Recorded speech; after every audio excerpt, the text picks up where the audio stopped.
If you want to get skincare recommendations, go to someone who used to have really bad skin. I think people are so obsessed and they love following trends.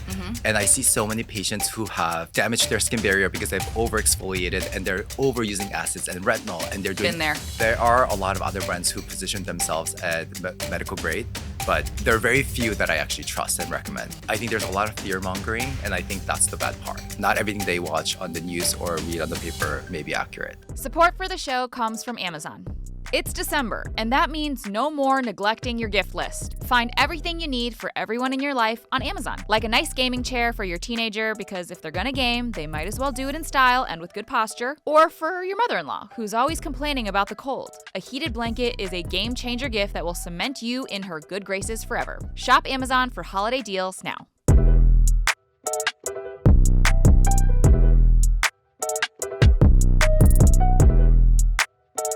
What's up, rich friends, and welcome back to another episode of Networth and Chill with me, your host, Vivian 2, aka your rich BFF and your favorite Wall Street girly.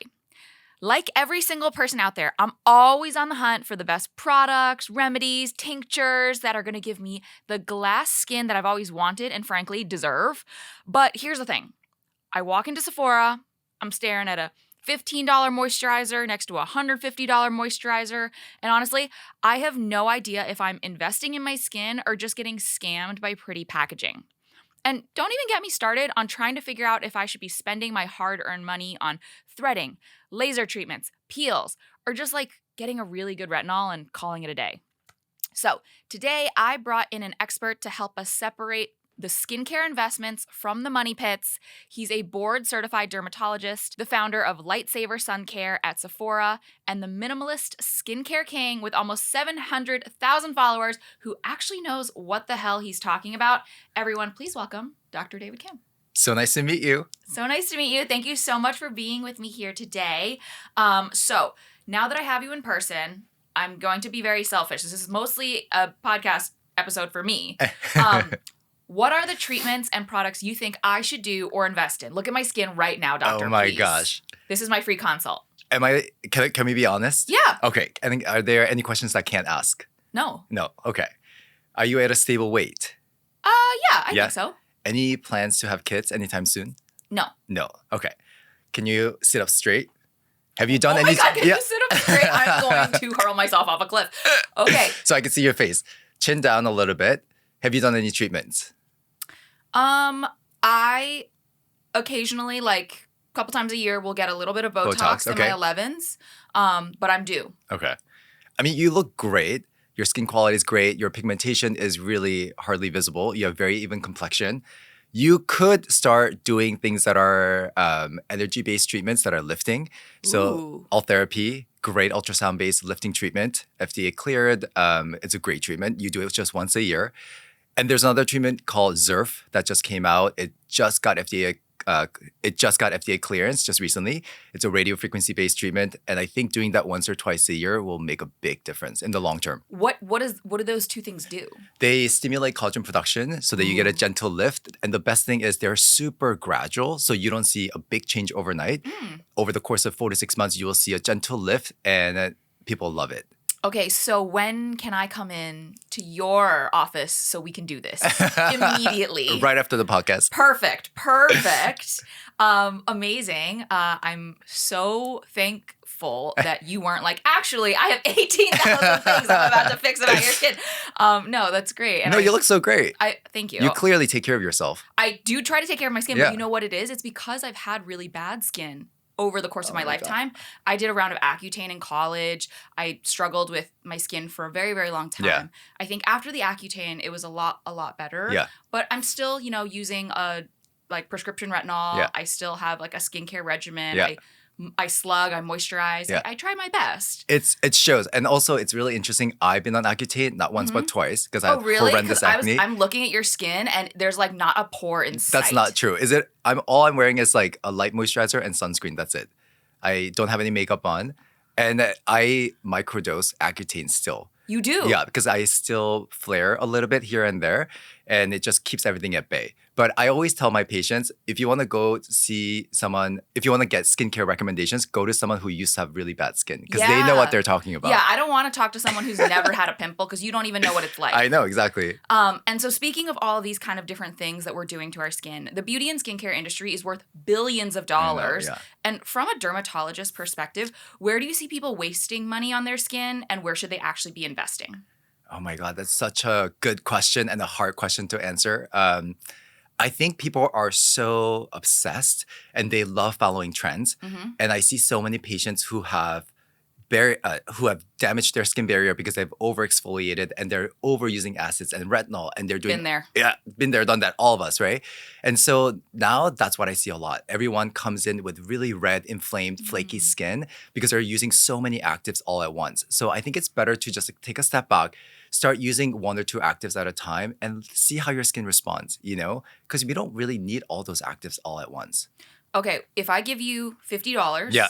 and I say, doctor, please, let's go to the nearest drugstore, how are you spending that $50? $50 doesn't get you that far these days. I mean, even if you go to CVS and do and reads, everything is like $20, $25, right? Yeah. I will say, number one of the most underrated things that people don't think about is cleansing. I feel like so many patients or so many women, men go to bed without cleansing their face, which is really gross, and so cleansing is really good. Clean skin will set you up for success. And good sunscreen. You need a good sunscreen. I feel like when it comes to skincare, a lot of people try to treat a condition, whether it's acne, rosacea, or wrinkles. But the best way and the most affordable, smart way to do that is prevention. So if you're preventing sun damage, if you're preventing and taking care of your skin, you're gonna be so much more successful. Yeah. Yeah. It's easier to prevent than to fix later on. Yeah, exactly. That way you don't have to do all these lasers and all these injectables. You will just look so much more glowier and radiant and more natural too. Amazing. I feel like that's really good advice. And how often should we be cleansing? Because I'm not 100% sure. I feel like I used to— You don't cleanse? Well, no, I do. So I wash my face, I used to wash my face every morning and every single night. Yeah. And I found that it would actually break me out more. And now I've just gone to washing my face with a cleanser at night. Okay. And then in the morning, I'll rinse it with some water and then do a hypochlorous spray. Yeah, that's perfect. So if you have oily, acne-prone skin, cleanse twice a day. But if you have dry, regular skin, cleansing with water, especially in the fall and winter when it gets really dry, is perfectly fine. So water in the morning, cleanser at night. But there's so many cleansers these days too. There's ones with benzoyl peroxide, salicylic acid, and all these acids. And I think you just have to find one that's really gentle on your skin that will do the job without overstripping your skin. Yeah. And there's so much misinformation about skincare on social media. And I know as a doctor, as an actual expert, it probably drives you nuts because every single teen girl in, their bedroom is suddenly a skincare expert. How do you see that impacting consumer spending? And what does it mean for a dermatologist, trying to build trust with an audience when everyone else just seems to be pushing product? I know, right? It's interesting. It's so fascinating that there's so much interest around skincare and skin in general and cosmetic treatments. But if you actually talk to the patients and if you go to conferences, at the end of the day, people who have the best skin are the ones who don't follow trends. And people who use the same products, the holy grails that they always go back to. And it doesn't have to be an expensive $300 moisturizer. There's so many good drugstore brands. And so for younger tweens who are getting into skincare, and I get this asked all the time, the best way to start is to do 3 things: cleanser, moisturizer, SPF. And start with that and see how your skin responds and build on top of it. When you're 13, 14, you don't need retinol for anti-aging, but you could use adapalene for acne, right? So it's like picking and choosing. And a lot of times you don't need exfoliating acids. You don't need kojic acid and arbutin to brighten your skin. You have no sun damage on your skin. There's you're nothing. 13. Yeah, you're 13, exactly. And at the end of the day, you don't want to damage your skin barrier. So you should focus on just keeping your skin barrier intact. Yeah. Why do you think the skincare space has gotten younger and younger and younger? I feel like when I was growing up, skincare ads were largely targeted to people my mom's age. And now you've got the tweens rolling into Sephora, selling out like drunk elephant. Why? I have no idea. Do you think it's TikTok? Yeah, of course. I think it's TikTok, Social media right? certainly Social always has media. something to do with Yeah, it. I think social media plays a huge role.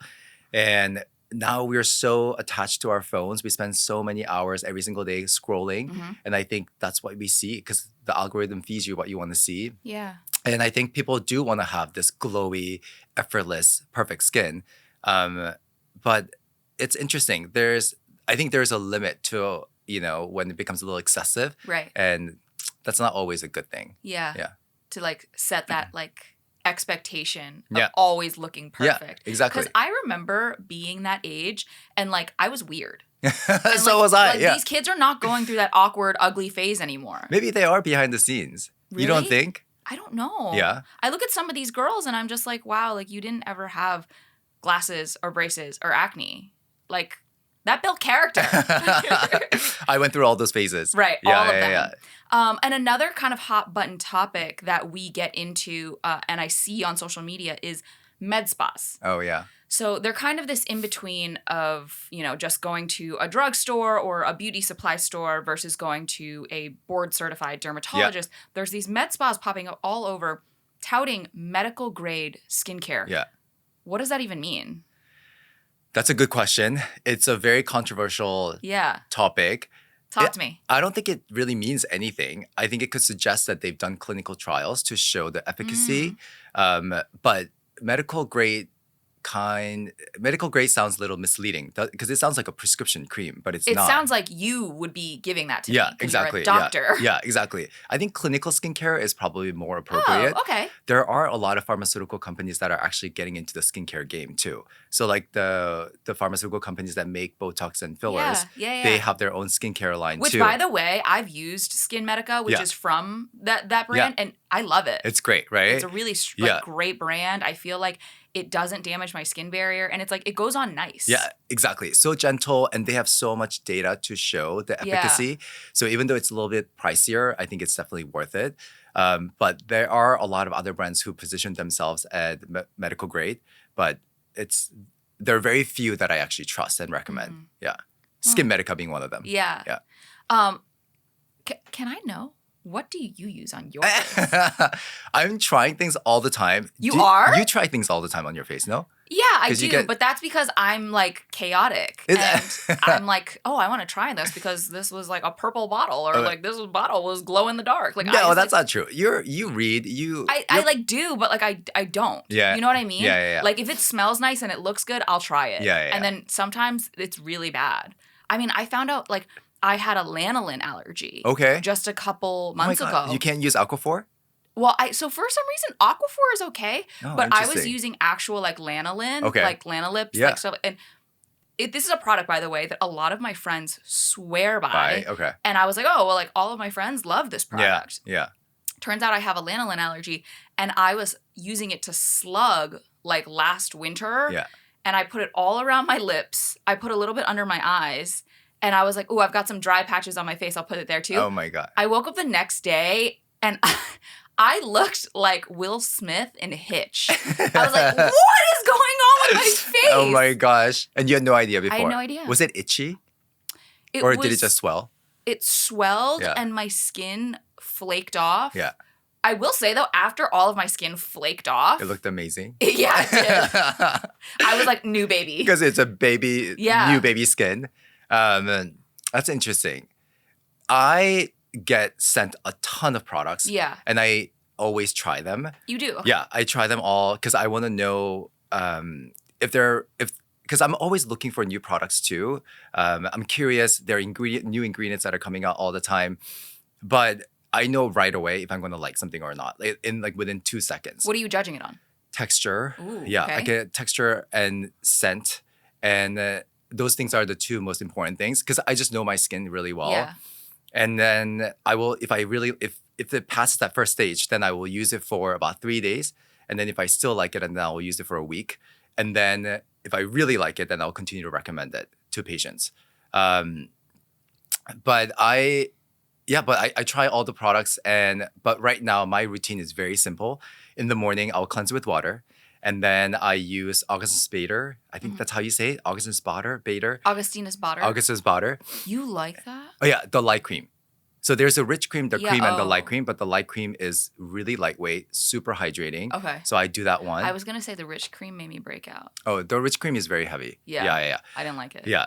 Another one that I really like, I recently discovered is Medicate. The vitamin C serum is actually super nice. It's very different from the C Frulic or any of those like vitamin C's. It's more of a serum. So it's super hydrating, but it's not sticky and it's not irritating to the skin. And then I'll do sunscreen. That's it. So I will do cleanse with water, vitamin C, light moisturizer, SPF. That's it in the morning. Oh, simple. Yeah, super simple. And then for the lips, I would do one of three things. Vaseline Lip Therapy, the best lip balm really in the world. It comes in tiny packs. They work so well. There's another one, French pharmacy one called Homeoplasmine. Have you heard of that one? It's a nipple cream. Oh, really? It's a nipple cream. It's actually super fascinating. It was actually developed for people who are getting radiation in their breasts. Yeah. People who are developing irritation from the radiation to repair that. That's what people were using homeoplasmine. But if you use it on your lips, it's super calming and super hydrating. Yeah. And it's a big tube. It lasts you for years. And then Edam, is it Edam? Is that how you say it? EADEM?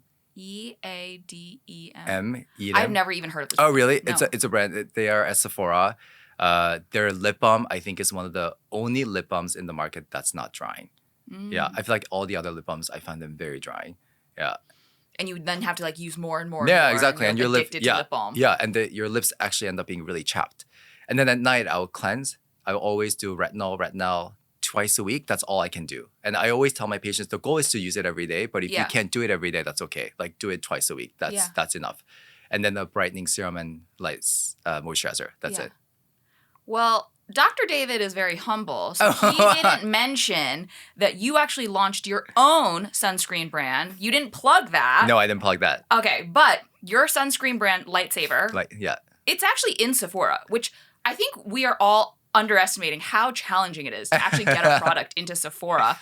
So first off, congratulations. Thank you. And you're obviously the expert, so like, what should we be looking for when we're buying sunscreen? I feel like the chemical mineral debate, the spray lotion debate, I don't even know what I'm supposed to be looking for anymore. I know. Sunscreen is the most important skincare product. It's the best anti-aging skincare product you can ever use. Yeah.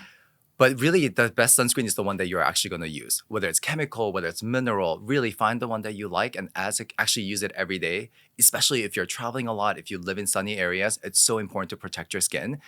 The American Academy of Dermatology recommends using sunscreen with SPF 30 and higher with broad spectrum UV protection. Oh, thank God, I'm using 70. But can I ask you, do you know the difference between SPF 30 and 50? Yeah, I thought that is how many minutes can go by before I have to reapply. Yes, that's true. Okay. But do you know how much UVB protection it provides? No, of course not. So SPF 30 provides 97% UVB protection. Okay. SPF 50, guess what it is? Like 97 and a half. 98. Okay. So there's 1% difference between... So it doesn't really matter. It doesn't matter. That's why the AAD recommends SPF 30 and higher. Okay. And that's the most important part. And actually using it and reapplying it every 2 hours, especially if you're outdoors, playing sports, having a picnic or on the beach. Just keep using it. Wait, 2 hours? So every even 2 for hours. SPF 30, I can go 2 hours? I don't have to reapply every 30 minutes? No. Okay. Have you been doing that? No.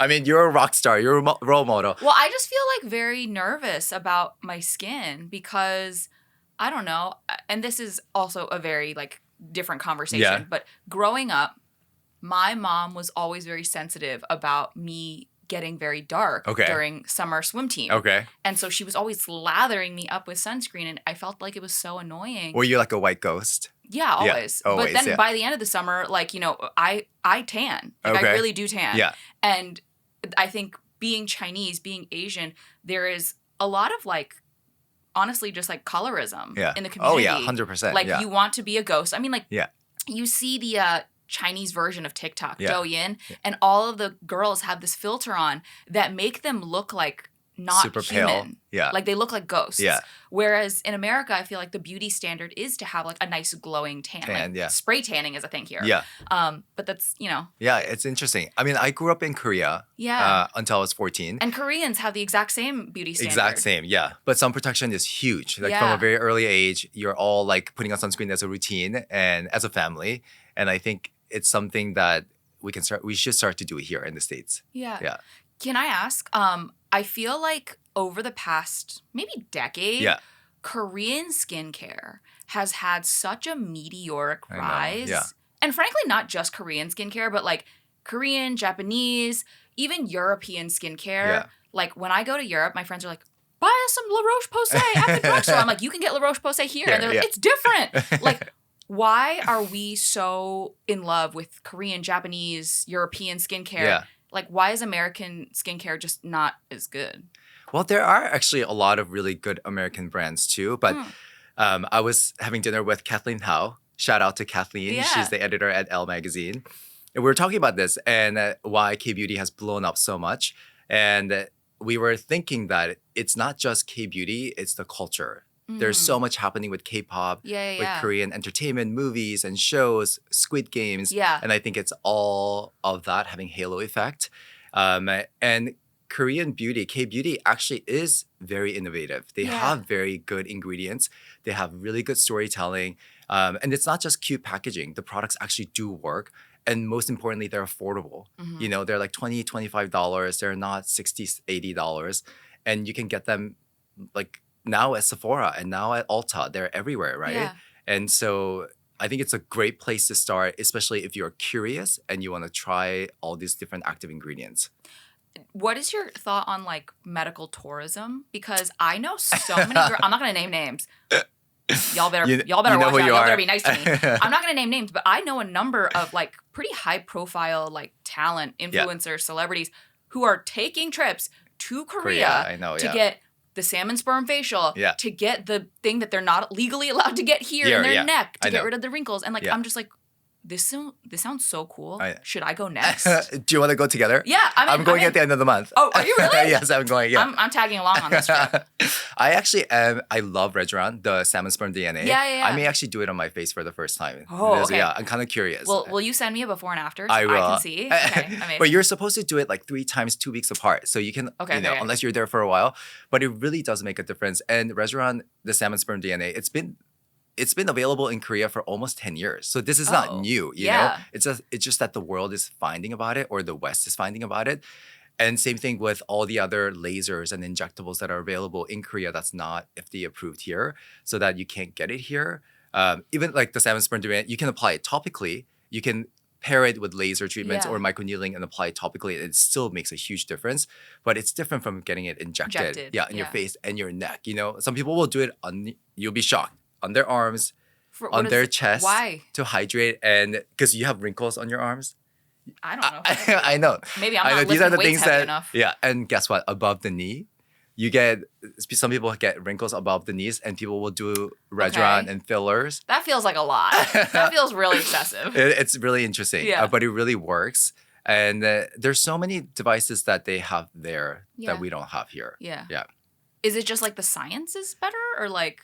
I think Korea focuses a lot on innovation. So they're pouring a lot of money in R&D and making the next best thing. Like Zerf is another device that's been around in Korea for, I think, for about 1 year and 2. And now it just got FDA approved here. They're going to launch, and I think they recently launched here. It's the new radio frequency-based device.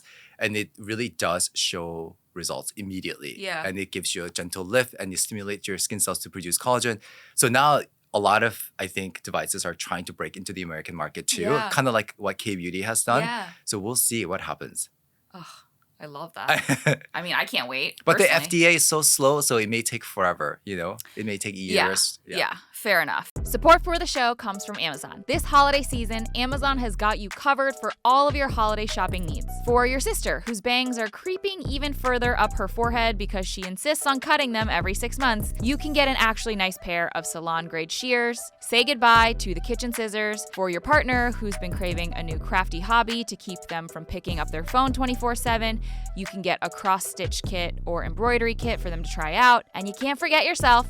You don't need to let your limited space keep you from your home gym dreams. You can start small by gifting yourself an adjustable dumbbell set. You name it, Amazon has it. And with last-minute deals, you can save up to 40% on accessories, home decor, toys, and much, much more. Grab a cute hat for your sister while you're at it, when she inevitably chops an inch too far and needs an emotional support beanie while her bangs grow out. Shop Amazon for holiday deals now. And I want to talk a little bit more about your background as well. Yeah.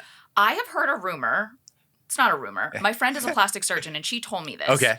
But like dermatology is one of the most lucrative medical specialties. Okay. And this tells me you got a near damn perfect like board score or like you were at the top of your class.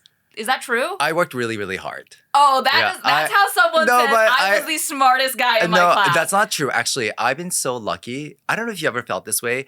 I felt like when I was in college, so I went to Duke for undergrad, I felt like the dumbest person in the room. And I loved having smart friends who were exceptional and brilliant at what they did. I also went to public school, like growing up. And so it was very easy for me, I felt, to do well in school. And then really? I got to the University of Chicago and all of a sudden, like, there are kids who have just been at a higher level of education than I have. And I was like, am I dumb? I know that feeling. I mean, I grew up in Korea. I went to a local school.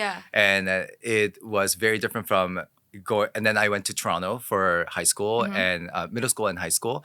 And I was in ESL for 5 years. So like, it was like a big change. And when I came to the States for college, that was also another big change. And same thing with Stanford. When I was in medical school at Stanford, I felt like actually not the smartest person in the room. I had so many classmates who all went to Harvard and Yale and MIT and Stanford, and they were brilliant. But I love being surrounded by brilliant people because it really makes you work harder, want to be smarter, want to be more disciplined, and it inspires you to be better. So I actually benefited a lot from my classmates, and I still stay in touch with all of them. They're all my best friends. I love that. Yeah. But I did work really hard. I was always the first person to get to the library, last person to leave. And there's a funny story. So at Stanford, I used to go to the law school to study because the law schools always have the best chairs. Wait, I would go to the business school, law school, med schools. We don't have money. So there's no chairs? The chairs are like wooden and they're like 50 years old and they're so uncomfortable. The cushion's dirty. And then you go to the law school. The chairs they have the nicest chairs. They're so comfortable. They're cushiony. Yeah. But at midnight, the librarian walks around and kicks out everyone who's not part of the law school. So I had to hide in the bathrooms and pretend that I was a law student. And then once the librarian left, I would stay there and study till like 3 a.m. and then go home. That is so funny. And then sometimes I would get Starbucks gift cards and give to the librarian and be like, can you please let me stay and study? And then I would negotiate with them. And then I would stay there and study. That is honestly genius life hack. But I feel like Stanford Law School is now about to close this loophole for all the other students. They better not. No, please don't. You didn't hear this here. Yeah. I'm not the one. Allegedly, Dr. David Kim did this. Cannot confirm or deny. That's so funny. Yeah. And can you talk to me a little bit about, where you see the medical profession going? Like, I see it just because one of my closest girlfriends is a surgeon. Okay. But, you get your undergrad degree. Yeah. Then you got to go to med school. Yeah. Then you got to do your residency. Yeah. And she's been broke this whole time. I know. And the hope is that once you finally, get out of residency, maybe you have to do a fellowship. So you're still broke that year. Yeah. But then maybe you become an attending and you, in fairness, do make a very healthy living. Yeah. But does that system really serve, one, people who want to go into medicine, but two, the rest of us? Because that kind of really eliminates a certain subset of the population that doesn't feel comfortable taking on near damn $500,000 in debt just to become a doctor. Yeah. It's really interesting. So if you go to medical school and speak to anyone there, no one will say, I think, and I love physicians. I have a lot of patients who are physicians too. And most people will never say, if not all, that they're there for money. Right. You don't go to medical school to make money, right? There's easier ways. Yeah, there are easier ways. And I think it's just not a profession that really compensates you in the way, considering all the years of schooling and training that you have to do. Because it's like a decade of extra schooling. I actually think the best way to make that better is to make medical schools tuition free.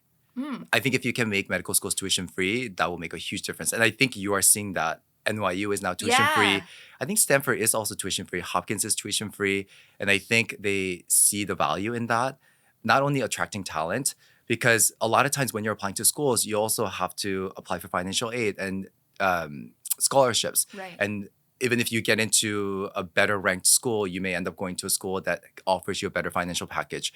And so if the schools offered all tuition Yeah. for all the medical students, which I think will be incredible. And I think it will be really critical, actually. They would actually be able to draw more talent and train them so that they The don't best have talent. to, the best talent, and they don't have to worry about paying off their student debt, right? And The like loans and making ends meet. yeah, exactly. Because it's crazy that like I know, a number of residents right now who work maybe crazy hours. 120 hours a week. Yeah. They're like going on day 3 of I'm like, have you gone home yet? Yeah. And they don't. Yeah. They're not even making minimum wage. Exactly. If you break out the number of hours. Right. They're at the hospital. If I told you how much I made as a second year resident, you'll be shocked. How much were you making like an hour, do you think? Or like how much were you making? I was making like $51,000, $52,000 $1,000 a year. And you were working 100, 120 hours. Maybe not 100, but like Okay. close to 70 to 80 hours Wow. a week. Yeah. And also I saw my medical school roommate of 5 years. She's a cardiothoracic surgeon now in LA. No Badass. pressure. No pressure. Doing heart transplants like every week. And I saw her and I was catching up with her and she said she left the hospital at 2:00 in the morning and she got paged and she had to go back in at 5:00 in the morning because her heart was getting flown in and she had to get the patient ready. And you're in surgery all day. You're doing an open heart surgery, right? And then you have to make sure the surgery went well and you have to make sure the patient is stable afterwards and you have to like monitor them. And like that is her cycle. And you can only do that because you're so committed and dedicated. Yeah. And you have to love it. you love it. But at the end of the day, we are human. There are only 24 hours in a day. You need your sleep. You need to eat, right? So it's not sustainable. And she's doing that as a fellow right now. And even then, like, it's really, really hard. Your body starts to break down a little bit, right? So there's got to be a way to balance it. But I don't know the answer to that. Because like you need that intensity, you need that training, you need that the number of hours to become really good at what you do. Because you're saving people's lives, right? I'm not letting someone who operate on my heart who's only done it twice. Twice, exactly. Right? Like, you better have done this a lot. Yeah, exactly. And then you're also learning even if you're done with your training and then attending, you're still learning, right? Mm-hmm. You're going to conferences, you still learn from your seniors. And I think that is also very important. Just mentorship. I think mentorship is so important in medicine. Yeah. Do you think that the route of, making money for many dermatologists has actually been to launch their own brand? Like the one that I'm thinking of off the top of my head is Dr. Dennis Gross. Yeah. He was a dermatologist here in New York City and now has the alpha beta peels that like every girl I know uses. Yeah. Is the goal to launch their own brand? Yeah, do you think? I don't think so. Not everyone. I think people think about it and I think it's really fun. I think I encourage everyone to do it if they really want to, but I don't think people should feel pressure to do it. There are already so many brands and so many products in the market. It's so saturated. It's really hard to stand out. And I think if there's one product or one idea that you're super passionate about, for me, it was sunscreen, then I think go for it, do it. Whether it fails or succeeds, it's really up to you and how you execute. But you should never feel, influenced or pressure to create your own brand because it's so hard. It takes so much time and money and you're competing with roads of the world, right? And how are you going to do that? And you have to see patients, you're in clinic. And so it really depends on what your goals are. Yeah. And speaking of which, you actually describe yourself as a minimalist. Yeah. And what I really appreciate about you is that this entire time you haven't just been plugging product. You're actually like, you probably need like 3 or 4 things. But like, where do you balance wanting to be a minimalist while also like running an affordable, like, and a profitable practice and skincare company? That's a really good question. It's a delicate balance, but I think it really comes down to your own philosophy, right? I like when people look and feel their best and they look natural. And my patients, I will say pretty like 100% of them will say, no one knows that I do anything. Right. And that is my goal, right? Like I'm their hidden secret. I'm their little hidden weapon that they will come when they need a little pick me up. And I don't want anyone, including their husbands, to know they did anything. And some patients will hide that from their patients too. Some patients will hide that from their husbands too, or their significant others. Wow. Yeah. And that's my goal. I want them to walk out with no bruises, although that does happen, like things like that. But the goal is to do a little bit at a time, because when you do like 10 treatments all at once, you don't even know what's doing what, right? Yeah. So you start with something that's more gradual, more natural, that will take time, like all therapy and ZERF, and then have them come back after 6 weeks and you do little tweaks. Because that way you can use less number of syringes of fillers or less of anything, because you're waiting for your skin to kick in, and then you do little tweaks. And then that will give you the lift and the look and just a little pick-me-up that you want and you need. You don't really need it, but you want, without looking crazy and without getting carried away. And honestly, I spend a lot of time in my clinic saying no to treatments. Wow. So they will say, can I get more lip filler? Can I get more filler in the jawline, cheekbones? And then I'll show them the photos and the before and afters. Look how beautiful you look. If you did a little bit more, you're getting carried away and you'll look completely disfigured. So a lot of times it's just waiting. I'll tell them, come back in 3 to 4 months, we can reassess and we can do more then. Let your body metabolize it. But I want them to walk out feeling the best, not having anyone know that they did anything. Yeah. No pillow face at Dr. David. Exactly. No pillow face. Oh my gosh. None. But that's going out of style too, right? Yeah. Yeah. People, no one wants that. Nobody wants that. Yeah. And you're a part of this new wave of doctor creators. How do you juggle like the brand sponsorships, the partnerships, like things in the medical space? Like, are there just like ethical lines that you won't cross? Yeah. I mean, so I'm so new to this. Like you've been doing this for a while. No, only like a little over 4 years. Is that right? Still not too long. Yeah. I just started this year. Did you? Yeah. I haven't. You have grown so fast. Well, yes. I've been so lucky and it's been really incredible. But I haven't done any brand deals or anything like that until this year. So I'm learning. I'm like navigating. I have people who are helping me navigate too now, which is really helpful. But it's always like, it's very structured. So like a brand will reach out and then there will be a specific product that they're interested in promoting. And then they will send me a sample. I'll try it. Try the texture, try it for 3 days, try it for a week, and make sure that I really like the product. The way you test skincare, by the way, is literally the TikTok algorithm.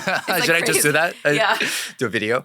And I have turned down deals that were very lucrative, like 6-figure deals that I turned down because I didn't believe in it. And so I think that's really important for me, like my own soul, and for my audience as well, that I will be super particular about the products that I choose, that I believe in, that I promote. Same thing with the brands that I work with. But I'm still learning. I could probably use some advice from you. Yeah, we'll do tips right after this, I promise.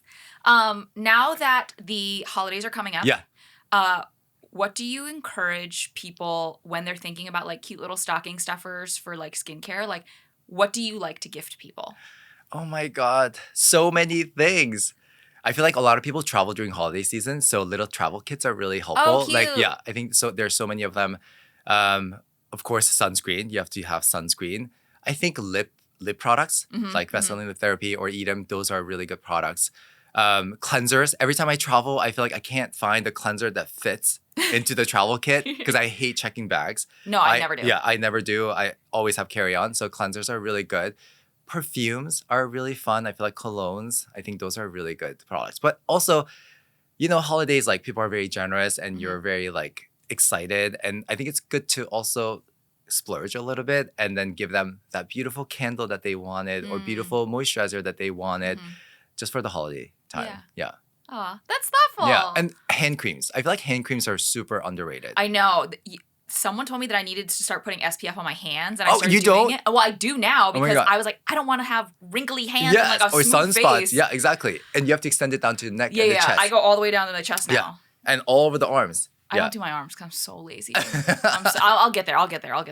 Baby steps. I have another question. Yeah. So there's a phrase, clean beauty. Oh, the way that you responded to that. Okay. Clean beauty has been essentially like charging premium prices for, and I quote, I'm using air quotes, natural products. From a dermatologist perspective, is this just marketing or is it actually better for your skin? Oh gosh. I think it's interesting. It's complicated, but not everything natural is good. Yeah. Poison ivy is natural. Ooh. That's not good. Yucko. Yeah, we don't want that. No one wants that. So I think it's good to have higher standards, but I think there's a lot of fear mongering and I think that's the bad part. Like Vaseline, petroleum, amazing product, right? Have been using it for decades. And now some groups are saying that it's really unsafe, that it's dirty. No, that's not true. It's filtered petroleum that's super safe. We use it on babies because that's one of the few things that are actually safe to use on babies and infants.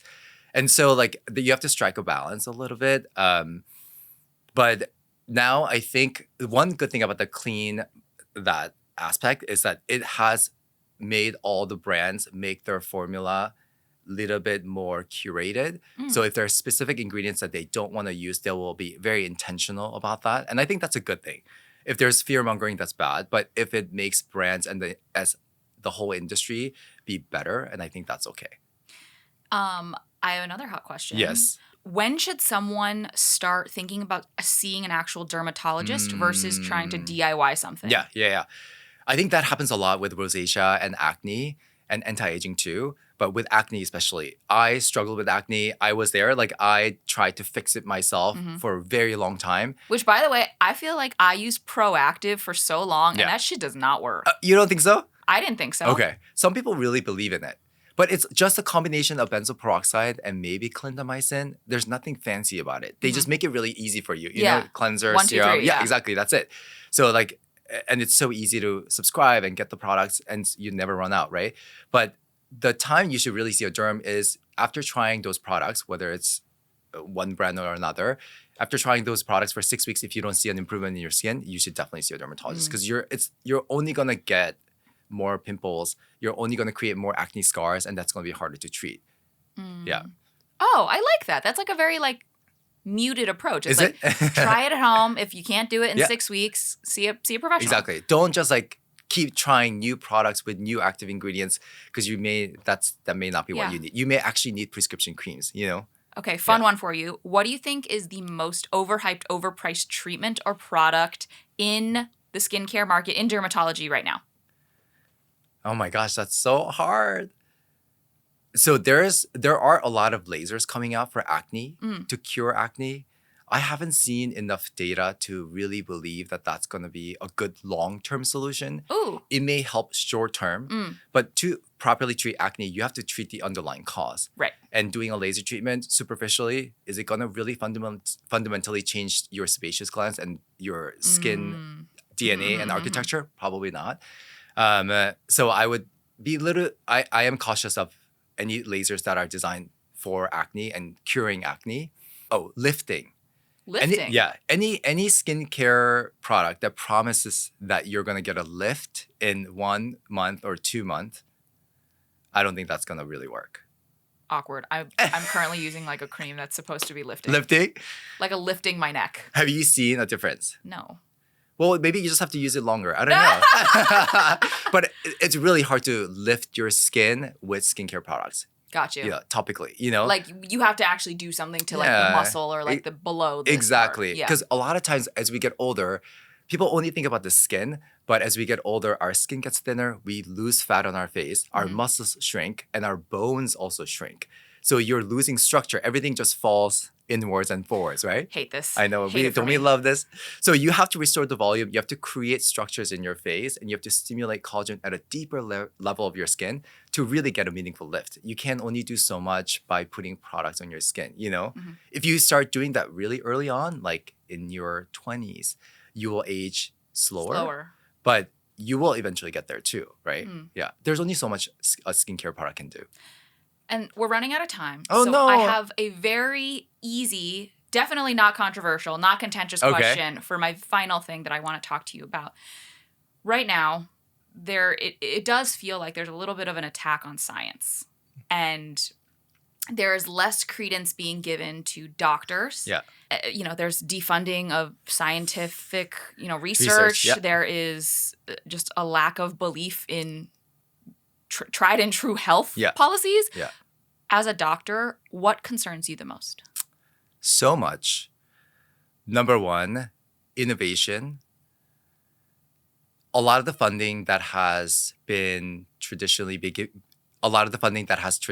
given by the NIH is on hold right now.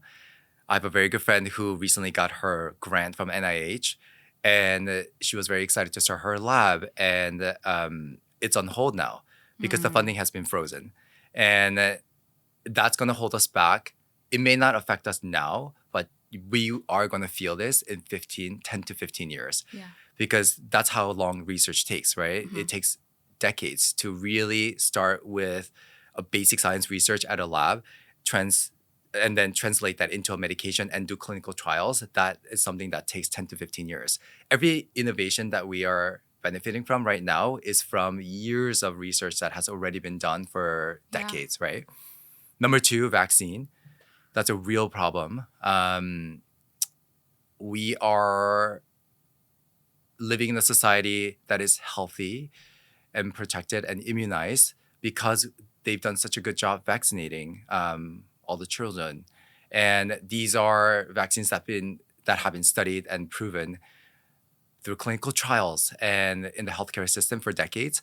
And now there's a lot of question about whether vaccines are safe or not. And I think that is kind of a scary thought. And that's something that healthcare professionals really struggle with every day now, having that conversation, whether vaccines is safe medical intervention or not. And that really scares me. And so much more, there's just so much fake news and fake science that's being shared online. And I think doctors we're just not confrontational. We're not good at lobbying ourselves. And I think it's going to become more and more important for us to be a little bit more vocal about what is accurate, what is true science, what is evidence-based, and what is science-backed. But we'll see. We'll have to continue. This will continue for several years. Yeah. Yeah. I think that voices like yours, who are legitimate doctors, but are also creators and beloved and easy to watch. Frankly, I feel like you make it so easy to understand, are going to be absolutely integral in convincing the general public of what true medical practitioners believe. That's an interesting point. A lot of times when I make these videos, I'm always shocked that someone cares and that people will actually watch the videos. But I've been thinking about this lately too. Us as a society, as a healthcare professional, what does it mean this time where we are now? And how to use the platform to educate and get people to understand that not everything they watch on the news or read on the paper may be accurate. Yeah. Thank you so much for being here with me. Dr. David Kim, please tell everybody what's next for you. Where can we find you? Oh, gosh. So I'm starting my own clinic. Woo! Yeah, I know, which I'm really excited about. We're well under construction right now, and hopefully we'll be done early 2026. So you can find me there. You can find me at dr.david.kim on Instagram and Dr. David Kim on TikTok as well. Amazing. Yeah. Thank you so much. Thank you so much for having me. This was so fun. So fun. Yeah. Thanks to Amazon for their support. The holidays are right around the corner and you've barely made it through your gift list. Well, no sweat, because Amazon's got you covered. For your roommate who's super into tabletop roleplay games, you can get a beautiful, unique dice set that'll make all their party members jealous. Or for your upstairs neighbor who has the heaviest stride known to man, you can get a nice pair of soft house slippers to keep them cozy and quiet this season. Shop Amazon for holiday deals now. Thanks for tuning into this week's episode of Networth and Chill, part of the Vox Media Podcast Network. If you liked the episode, make sure to leave a rating and review and subscribe so you never miss an episode. Got a burning financial question that you want covered in a future episode? Write to us via podcast@yourrichbff.com. Follow Networth and Chill Pod on Instagram to stay up to date on all podcast-related news, and you can follow me at yourrichbff for even more financial know-how. See you next week. Bye!